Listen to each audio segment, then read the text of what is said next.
Well, welcome everyone. I'm glad to see you here. I'm Gwen Hoffman Robinson, and I'm a counselor here at Shorelines Counseling Center.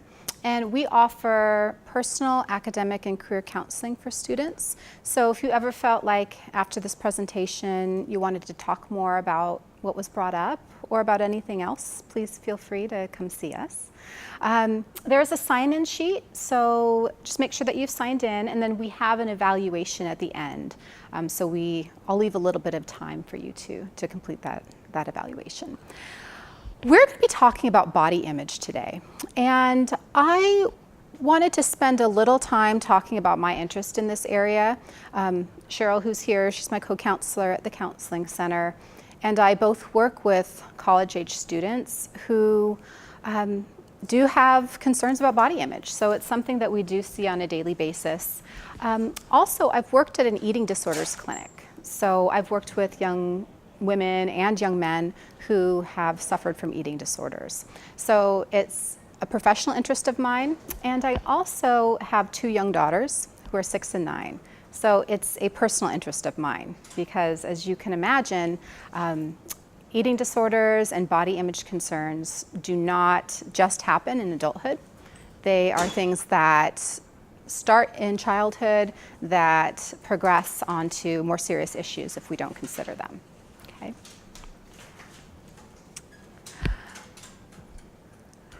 Welcome. So I wanted to start by talking about what body image is. And I like to talk about it by talking about negative versus positive body image. So let's look at negative body image. Negative body image is, number one, a distortion of the perception of your shape. So when I worked at the eating disorders clinic, we used to do an exercise where you'd have people draw what they think their body looks like, and you'd almost inevitably see that they drew it much bigger than was the reality. So there's a distortion. The next part of it is this conviction that only other people are attractive and your body shape is not, and also that says something about your value. So there's this connection between your value as a human being and your body that makes up negative body image. The third part of it is feeling ashamed, self-conscious, or anxious about your body. So not only is it a distorted perception, not only is it a negative belief, but it has an impact emotionally. So people end up feeling not good about how they look. Positive body image then is the opposite. So a clear, true perception of your body, right? You see what exists, you're not distorting what you look like and how you appear. You're celebrating your own natural body shape. And more than that, you are realizing that it does not have anything to do with your value as a human being. That the way that you look, your appearance, is not connected to the value that you have as a person. Okay.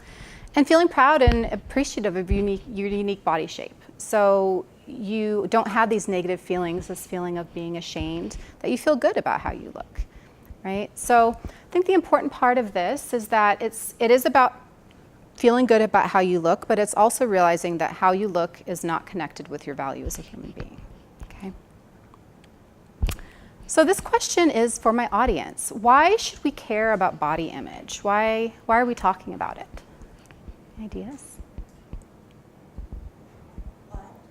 Why do we care about body image? Why should we talk about this topic?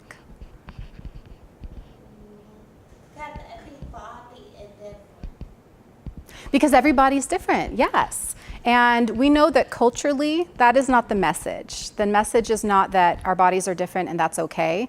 The message is we all should look a certain way, right? So that creates some problems when the majority of people out there do not look like what this false ideal that's put out there is. Good, okay. Any other ideas why we should care? Because it's a sensitive topic. Mm-hmm. People even though we know that, but we lately talk about it. Yes. So it's a sensitive topic. I remember when I was in high school, looking back, a large percentage of my friends were displaying eating disorder behavior, and I didn't know it until I looked back as an adult. And I'll talk a little more about that. But this is happening in secrecy. People don't generally shout out that they're not feeling good about themselves or about their bodies, but it is important. Because who in here have heard of eating disorders? Yeah. So when I worked in the eating disorder clinic, I saw kind of the end result. So it can be taken to extremes. Good, thank you. So let's look at some of those links, and some of these are what you've said, and there are some additional ones to think about. There are links between negative body image and depression, isolation, okay? So I saw a lot of this when I was working at the eating disorder clinic, is that people they can't do the eating disorder behavior around a support network. It's done really in isolation. We see low self-esteem. Man, the people that I worked with at the eating disorders clinic did not feel good about themselves. There was a lot of negative self-talk, negative self-beliefs that are related to this body image. Obsession with weight loss, and at the extreme, eating disorders. So here are a few statistics. An estimated 10 million females and 1 million males in the US at any time are struggling with an eating disorder. Because of this physical connection, what you're doing with your body, anorexia has the highest premature fatality rate of any other mental health disorder, with the mortality rate being around 10%. Okay, so about 10% of individuals who are diagnosed with anorexia will die from their disorder.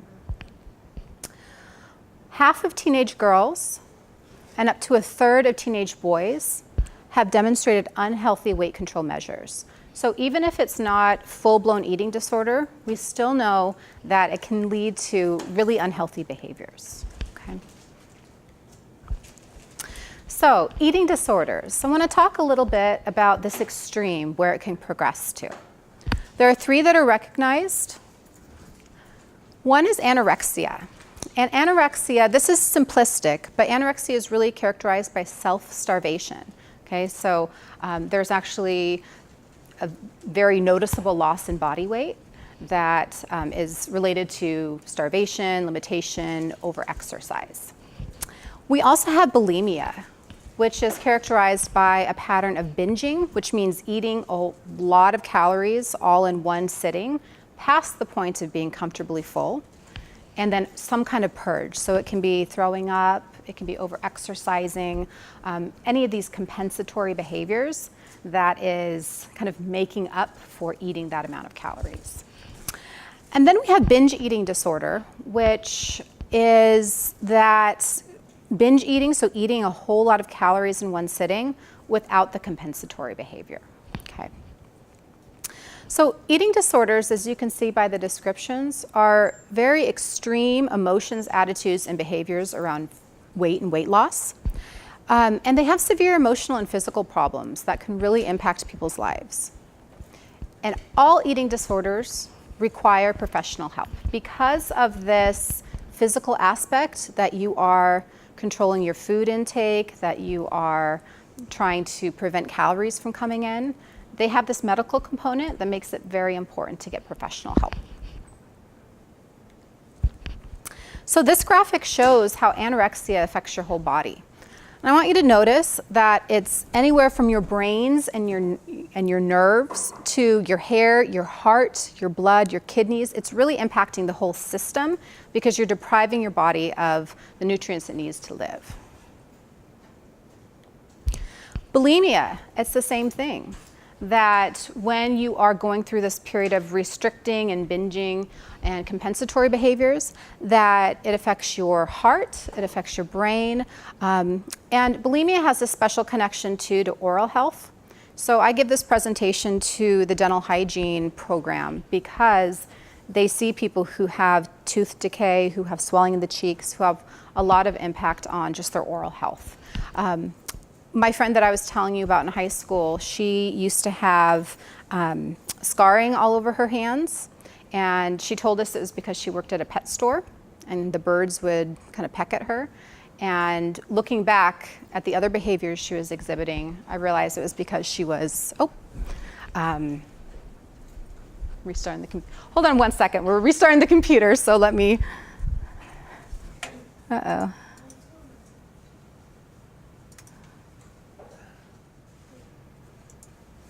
Okay. So this friend of mine like I think a lot of teenage girls, was very concerned with how she looked and with weight. So she talked about it a lot. She would ask a lot of questions about my eating habits and other people's eating habits. When I went to her house, she lived in her own apartment and had almost no food that was available there. Wow. And yeah, and she would go to the bathroom a lot. So looking back, when I think about the scarring that was on her hands and learning about eating disorders, I realized that when people make themselves throw up, they can have scarring on their hands, and that's what I believe was going on. So things like that, when you put it together, you might not see that it's happening because she wasn't going to come out and tell me necessarily what she was doing, because there's some shame that's associated with it, but definitely had an impact on how she was feeling. Yeah, good question. Okay. A little bit about gender. So what do you guys think? Does gender matter with eating disorders and body image? Yeah.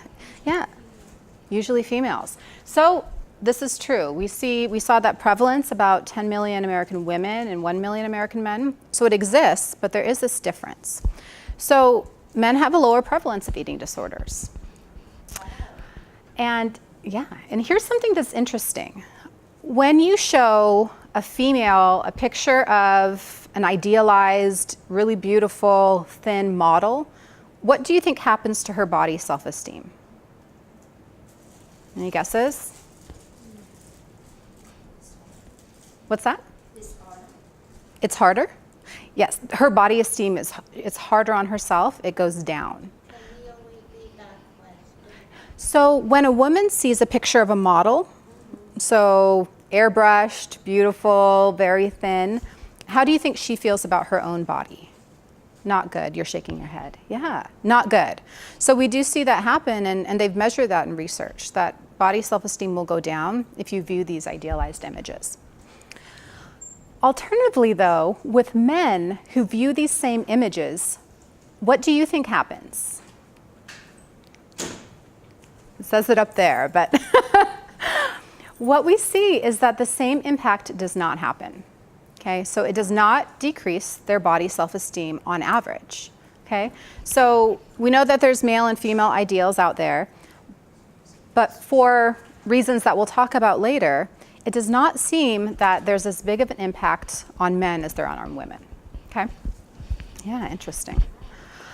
Any idea why these gender differences would exist? Why when women see a picture of a really beautiful, airbrushed, idealized model, and men see the same kind of equivalent, a muscular, kind of idealized male figure, why do women's self-esteem go down and men's don't seem to be as affected?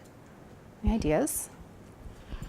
What the model that I look at, is it a female model or male model? So females seeing females and males seeing males. Yeah. But men don't seem to have their self-esteem as impacted. Any ideas why that is? Social pressures. Social pressures, yes. Can you say more about that? Women are always being told this is the ideal, this Yes. is what you should look like. You Yep. don't see people who have any body fat on them when you're Right. looking at Hollywood movies. They're Very all good. ones that fit into teeny tiny size Exactly. dresses with nothing. It's a very narrow ideal of what women should look like. And what are women told about what is valuable about them in society in general?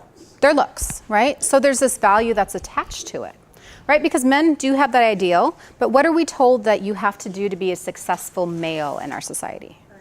Earn money, right? So the value is not as much on looks as it is for females. So this is an idea of why we see these gender differences, is because we're not attaching value as much to men's looks as we are to women's, right? Although if you look at other cultures, my sister-in-law lived in South Africa when she was in Yeah. her younger years. Yeah. When she was in college. And she put on a bunch of weight, freshman 40 or whatever it is. Yeah. And she was told in, no uncertain terms that once she put weight on and started getting chubbier, she was much more desirable to people there, because in some cultures, Yes. the fatter you are, the wealthier you are seen to be. And Absolutely. So the weight is completely different than it is in this country. The ideal here is small, tiny, thin. Right. There, when you've got a little bit of extra extra weight on it, you're seen to be rich, you're seen to be desirable Yes. in a different manner. Yes. And the attachment changes. Absolutely. So for our camera, because we're being recorded, I'm going to repeat a summarized version of what you said, is that this is culturally bound, right? So it's not that we're inherently driven to be skinny or thin, and actually we might argue the opposite, that we're probably more driven to kind of have weight on for survival. It's when we start attaching value culturally that makes a difference. So in other cultures, we don't see the same prevalence of eating disorders because that's not what we're told is valuable in society. So I think that's really important, is we're taking it beyond just what your body looks like, and we're taking it to what value society and yourself is putting on it. So that's a great point. Yeah. However, it's important to know that even though there are differences gender-wise, that men do experience body dissatisfaction. So if we remember that first figure, there are 1 million men in the US who are struggling with eating disorders. So it's not just women. And we do see that it starts to happen in specified groups, and it's usually around athletics. So athletic sports like bodybuilding or swimming or gymnastics, or anything where there's a weight class, you start to see, wait a minute, now this does have some value. How my body looks has some value and an impact on my performance, and you start to see eating disorder behaviors, okay? Also, gay men are more vulnerable to body dissatisfaction. So, gay men. Yeah, more than heterosexual men. So there are some differences with orientation, which is our next slide. So I think this is really interesting.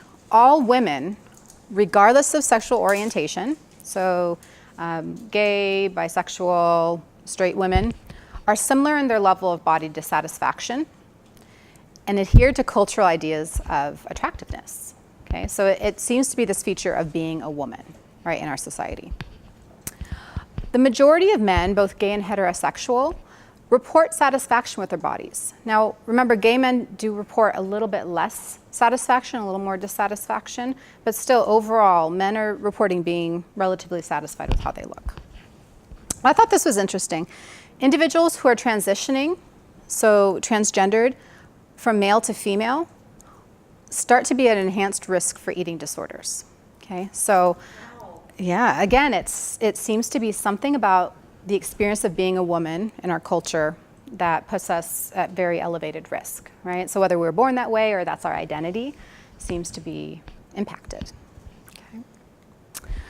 Does race matter? So we talked about this for a minute. Eating disorders do appear across cultures. Of course, the numbers are different in different countries and across racial and ethnic groups here. So we know that minority women, they're not immune from body dissatisfaction, right? They will not what? They're not immune from body dissatisfaction. Women from all cultures have some, and sometimes this does vary by country that you're in, what's valued, but it seems that women across culture, minority, white women, doesn't seem to matter as much, that there is body dissatisfaction that occurs, right? Another kind of complicating factor, though, is that you might feel torn between two different beauty standards. So if you're a minority in the US and your culture is saying you should look this way, and then dominant white culture is saying you should look this way, that can be really hard if they are different, right? It can be hard to feel good doubly because you have these two different cultural messages. And this is the part that I think is really important, is that they're less likely to seek treatment than white counterparts. So that's problematic. So we're not seeing it as necessarily being an issue for minority women, which it is, and they're less likely to seek treatment. Any ideas on why that would be? Why would women of minority status be less likely to seek treatment? Why what? So women who are not white, why would they be less likely to seek treatment than white women? Because we see that. Any ideas?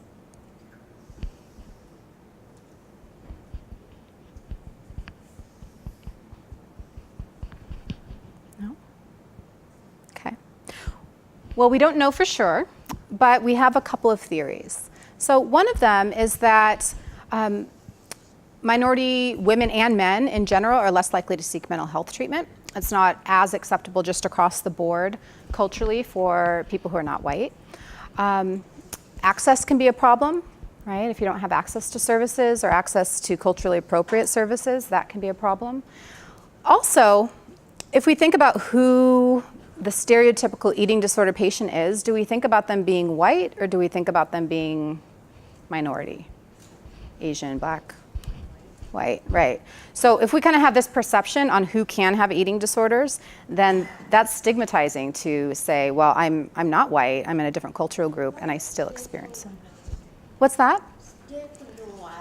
Oh, stigmatizing. So that it might make me feel like there's something wrong with me because I don't look like what I think people with eating disorders should look like, right? Good question. There are some protective factors, though, that we see, which I think are important to note, that actually the less identification that somebody who's a minority has in the US with white culture, and the better they feel about their ethnic or racial group, the more protective it seems to be that they are against eating disorder development. Okay. This last slide is about, do people with disabilities struggle with eating disorders? The answer is yes, but very, very little research exists. So I've looked at the literature, and they kind of have anecdotes, so stories, but not necessarily anything comprehensive. One story I read was about a woman in a wheelchair who her caregivers had to lift her out of bed and into her chair. And she kind of felt guilty about this, and so started restricting her eating in order to be smaller and weigh less. So yeah, and again, we don't have the bigger picture on what that looks like because the research doesn't exist, but there is evidence that it's happening and that it might look a little different, right? Okay. And also we know the images of people with disabilities aren't necessarily represented in mainstream culture. And so when you're not seeing yourself represented in the mainstream, that can make you feel like you're not valued, you're not ideal, this isn't what you should look like, which can create shame and discomfort with body. Okay. All right, so we've talked a little bit about this, but let's talk about what causes eating disorders. And the answer is it's complex. We don't know that there's any one single cause to it, that we see that there's a lot of factors that contribute to it. So psychological. Lots of low self-esteem and connections with depression, with anxiety, and also kind of feeling inadequate and a lack of control in life. I had one woman that I worked with at the Eating Disorders Clinic who felt like she was so unworthy of attention or love that she wanted to be as physically small as she possibly could and have as few physical needs as she possibly could. So she really started restricting around trying to be not a burden to anybody. Interpersonal, so troubled personal relationships, difficulty expressing emotion, being teased about weight, and also a history of abuse and trauma. So I saw this a lot of really horrific things that have happened to people, that seems to be a way that they're coping with it, that can be in their history. It can also be less serious than a traumatic incident. It can be just like difficulty expressing how you're feeling. So one woman that I worked with, she was a very sweet woman and had a very hard time expressing when she was angry. And so her bulimia developed because this purging behavior was a way for her to express how angry she was. She couldn't say that to other people. What's that? Oh, bulimia. So when you eat a lot of food and then you do something like throw it up or do a lot of excessive exercise or then restrict. So it's this, you eat a lot and then you do something to make up for eating a lot. Good question. So it can be a way that people are managing emotion because everybody feels angry. I mean, we all feel that range of emotion, but if you feel like you can't express it, then people come up with other ways to do that. Okay. Biological, there's evidence that there's possibly something going on with the brain. In bulimia, for example, they have prescribed SSRIs, which are antidepressants, for the binge purge cycle, and it seems like it reduces that somewhat. Not as much evidence for anorexia, but for bulimia, there is some evidence that medication has been prescribed and been helpful. There's also some genetic links. So we see that this is running in families. So there's evidence that maybe there's something going on genetically that predisposes has a predisposition for eating disorders. Social, which we're going to talk about some more here, we know that there's this cultural obsession with thinness, right? So when we look at media images and what's valued, it's really thin and I would say unrealistic ideals of what women should look like. Also a narrow... Say that again. Oh yeah, that when we see pictures of magazines or people on TV, that we see images of people who are very thin, probably thin beyond what's healthy. And I'll show you a statistic for that later. But also there's this narrow definition of what beauty should look like. So this goes beyond just thinness. This is about what skin color is attractive, what your hairstyle should look like, what you should wear. Very narrow though, that the majority of American women do not look like. Also this part, and I think this is really important, is this value of appearance and not inner qualities or strengths. So we talked about this as being particularly hard for women because there is such a strong attachment with your appearance to how you're valued and how you be successful in the world. And so we see that that piece of it has an impact as well. So I promised you some statistics. Let's look at this. The average Miss America winner is 5'7" and weighs 121 pounds.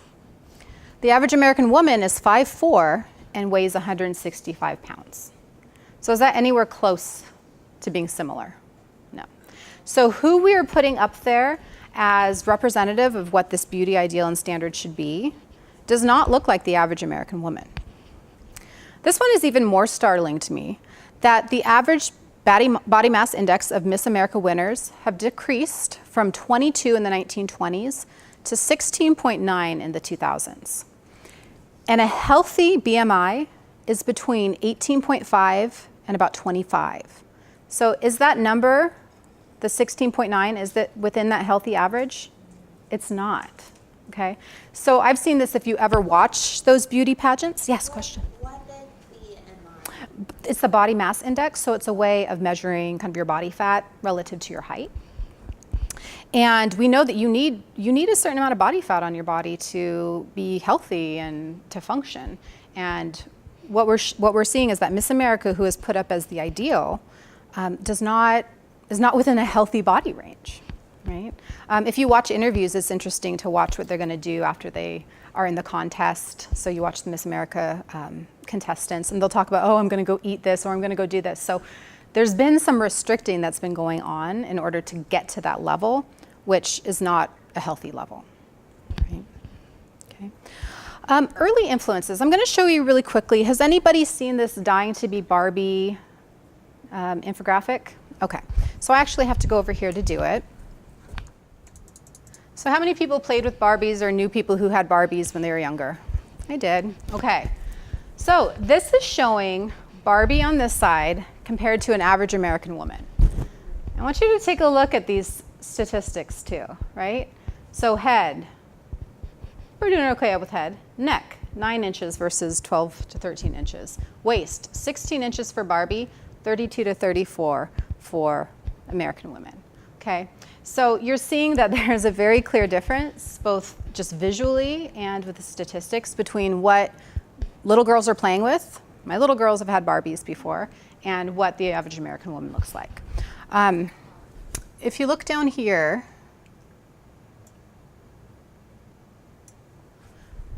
it's kind of interesting. So you look at a neck, with a neck that's twice as long and 6 inches thinner than the average woman, she couldn't lift her head. With 3.5-inch wrists, she can't lift anything. So you can see that it's not just about this appearance too, it's about this appearance that is not functional and not healthy for women. So this site actually has a lot of really good information for kind of early influences on body image.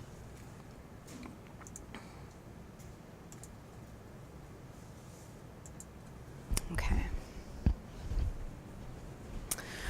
So let's talk about the results. And these results make me sad because my daughters are 6 and 9 and right within that range of the statistics we're talking about.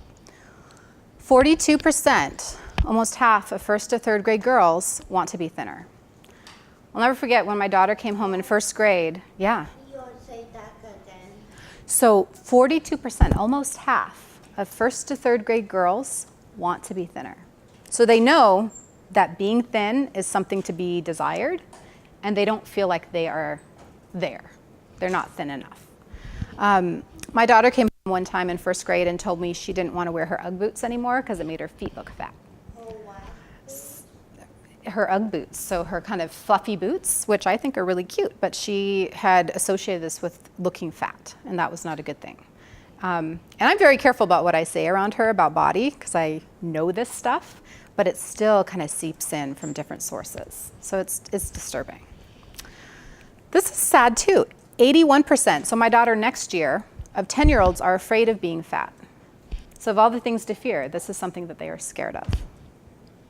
A third to over a half of adolescent girls engage in these unhealthy weight control measures like crash dieting, fasting, vomiting, diet pills, or laxatives. And this doesn't stop at childhood. 80% of American women say they're dissatisfied with their appearance. It's also a very slippery slope. So about 35% of people who are kind of normal dieters aren't engaged in eating disorder behaviors, progress to pathological dieting, so doing things that are unhealthy for your body. And about 25% of those progress to partial or full-blown eating disorders. Okay, so we're seeing this clear, there's this indoctrination from when you're young about what you should look like and that you shouldn't be satisfied with what you look like, that goes to adulthood and then can lead to really extreme consequences. Yeah. So question, how many media images do you think a person is exposed to in an average day in the US? Several hundred. Any other guesses? It's 5,000. 5,000. And 1 out of about every 4 sends an attractiveness message, which means they're telling you something about how you should look and how you should be attractive. And the underlying message there is that you should be attractive, right? It's this value on physical appearance. 74% of magazine articles related to exercise cited to become more attractive as a reason to exercise. So we're not focusing on health benefits, on mental health benefits. We're focusing on, no, you need to look a little thinner, a little fitter, and this is how you're going to do it.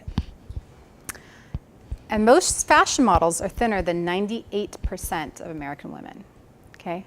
So we're being bombarded by these attractiveness messages, and the attractiveness message is that you need to look thin to the point where we saw is not even healthy and not attainable.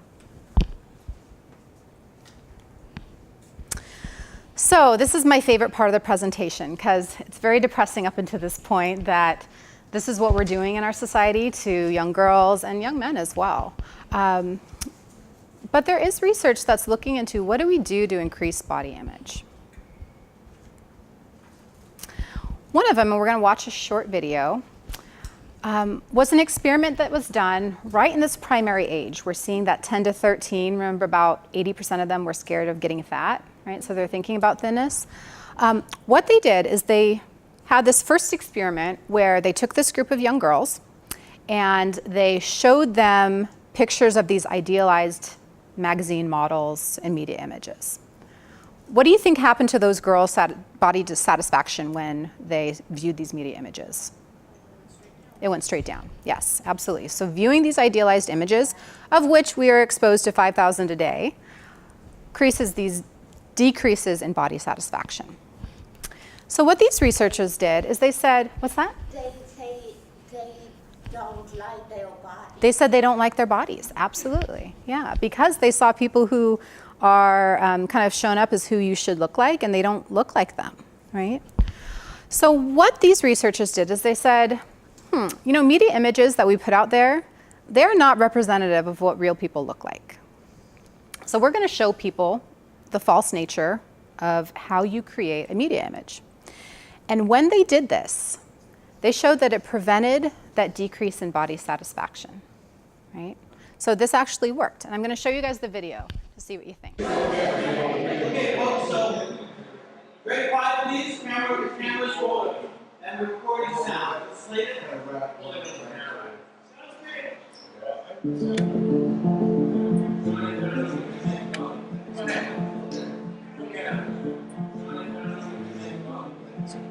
So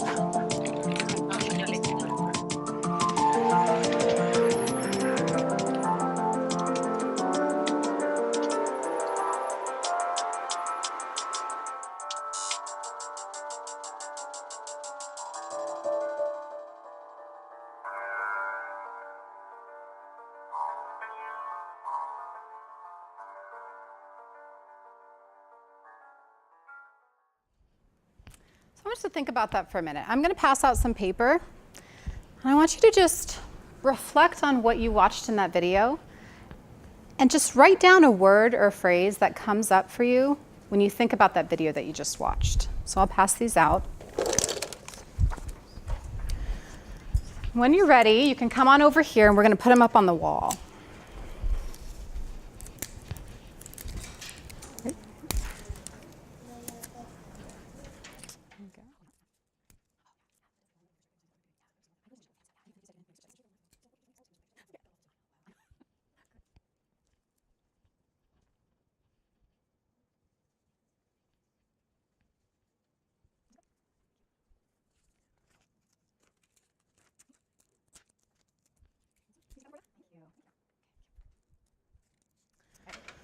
So I'm going to take a minute to read these.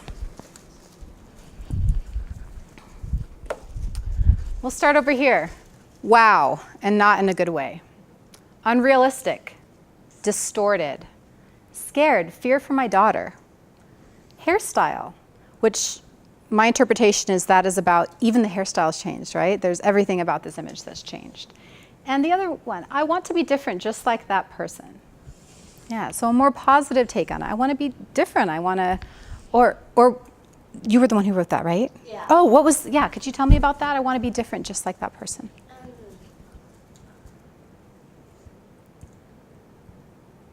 She didn't like her body. Yes. She wanted to be different, so everything about her needed to change. Yes, very good. Yes, so she wanted to be different, so everything about her had to change, right? Which is what we're seeing in eating disorders is we want everything to be different about us because we don't look like what that image says we should look like. Good. So any ideas why, so we're seeing these things, and I'm sure these are the same kind of messages that were coming up for the 10 to 13-year-old girls. Why do you think this was protective? Because this helped, right? Watching that video and then watching the kind of idealized images, this did prevent that decrease in kind of body satisfaction. It's unattainable. Yeah. Yep. So recognizing that it's unattainable. It Yeah. also shows that you walk in one way. Yes. And you end up looking completely different. Yes. And sometimes not recognizable, which means Hollywood is creating a fantasy. Yes. It's not that the fantasy is bad necessarily, because, you know, I'd love to wake up looking like that one day and go, wow, Sure. I like what that looks like now, Sure. but that's not me. That's not Yes. something I could do for myself Nope. every day. And if I did, it would take how many hours a day to Exactly. do that? Exactly. So this is not what real people look like. This is a created image of what Hollywood is showing us we should look like. But we kind of can't unless we want to, walk around with those filters. And they're actually, yeah, it's a fantasy. Good. So recognizing that seemed to be really protective, that this isn't what actual people look like. This is not attainable. And so I don't have to look like that because it's not attainable, right? Good. Thank you for all participating in that. So it's been shown in that study, but in other studies, that association, so learning to associate these idealized media images with synonyms of fake, so distorted, unrealistic, wow, and not in a good way, and more realistic images with synonyms of real, seems to be protective. So the more that we can kind of view those pictures through that filter of this is not real, this is not what people look like, this is not attainable, the more protected people are against distortions in body image. I I'm just going to name a few more. They are in that packet that you have. We won't do them today just because of time limitations, but I want you to be aware of what the process is like for them. So cognitive dissonance. What this means is that when our beliefs about something and our behavior do not match, it creates tension. We don't like the way that that feels. And so we are motivated to either change that belief or change our behavior. And we can kind of harness this energy by brainstorming consequences of pursuing the thin ideal. So if I'm doing excessive dieting, if I'm doing all these things to try to pursue that thin ideal, and I recognize that, hey, there's a lot of negative things that go along with that, then I can create some tension there and be motivated to change my behavior. And they've shown that that actually does help. So improved weight and appearance satisfaction, decreased eating disorder symptoms, and decreased thin ideal. Okay, it's been shown in multiple studies. Okay, so you can try that when you go home. In your packet, you can list each of those and see what that feels like for you to do. Changing expectancies. So when people are restricting food or trying to be thinner, like we talked about, it's not just about being thin in itself. It's about these expectancies that we have about what being thin will give us. Okay, so if I'm thinner, I'm going to feel better, stronger, be more energetic. I'm going to feel more attractive, and I'm going to be more successful and popular. If we challenge these expectancies, because do you think all of that happens magically when you become thin? Oh, you do? We need to challenge those expectancies. When we do that, we find that there's decreased thinness and restricting expectancies. So people don't expect the same things when they're learning to challenge them. And there's decreased body dissatisfaction. So for example, and this is in your packet as well if you want to try it at home, these are the expectancies of the thin ideal, and we know that the reality doesn't match.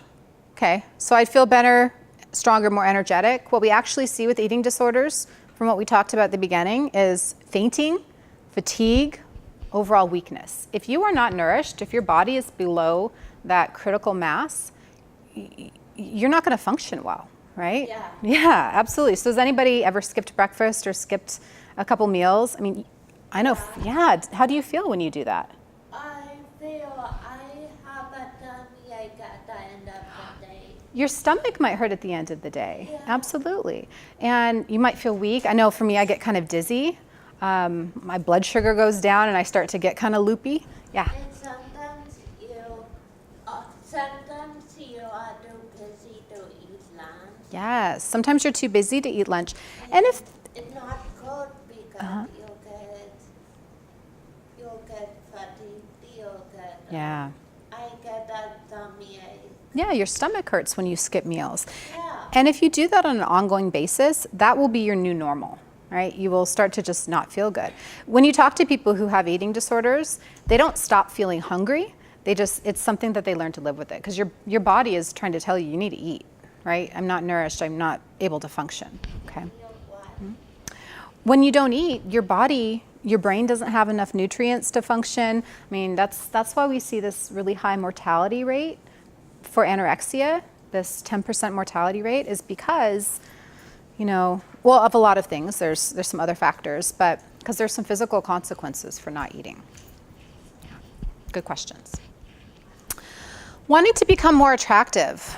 Now, if we think back to our infograms at the beginning about what eating disorders do to your body, we see dry hair and skin, hair loss, lanugo, which is a kind of fine downy growth of hair that comes on your body when you lose too much body fat.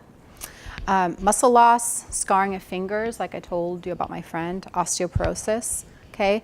So the reality is not looking as attractive as we're feeling like it should look. I'll be more successful and popular. Actually, people have difficulty thinking. If you're not eating, you can't think right. Memory problems. Again, just those basic brain functions are not going to happen if you're starving yourself. Sadness, moodiness, and shame and isolation.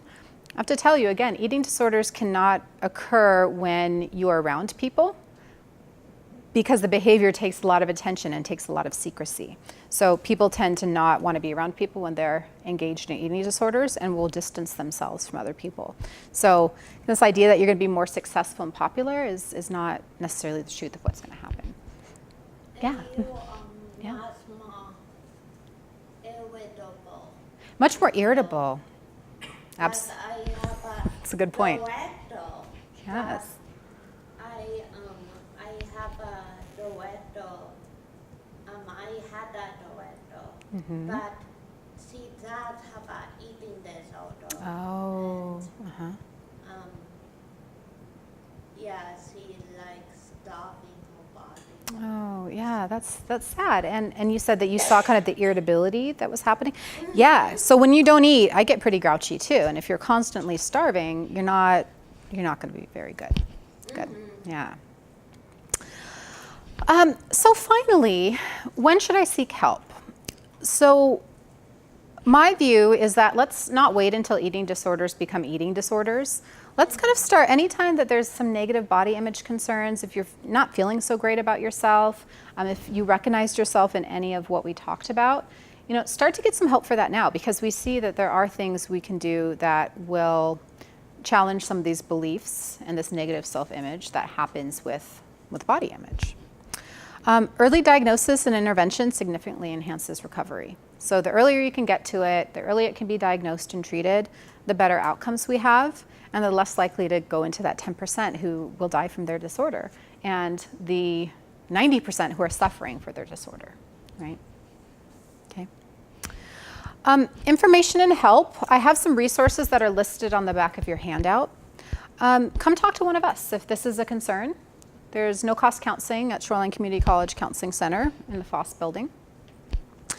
National Eating Disorders Association has a lot of really great information. So their website's there and their phone number's there. And again, that's on your handout. U Lifeline, subject eating disorders, has some good information about college students and eating disorders. And then the crisis line down there. If you're feeling like you are in crisis and have to talk to somebody right away, you can call somebody 24 hours a day for free and connect with somebody who can talk to you about your concerns. All right, any questions? We do have evaluations, so maybe do people have those, or should we? Oh, good, everybody has them. Any questions, though, that you have for me before we complete the evaluations? Okay. Well, thank you all for being here, and thank you for completing your evaluations. Cheryl, are you okay taking them? So you can give them to Cheryl at the end, and she'll bring them to the proper place for it. But I appreciate you all being here. Thank you.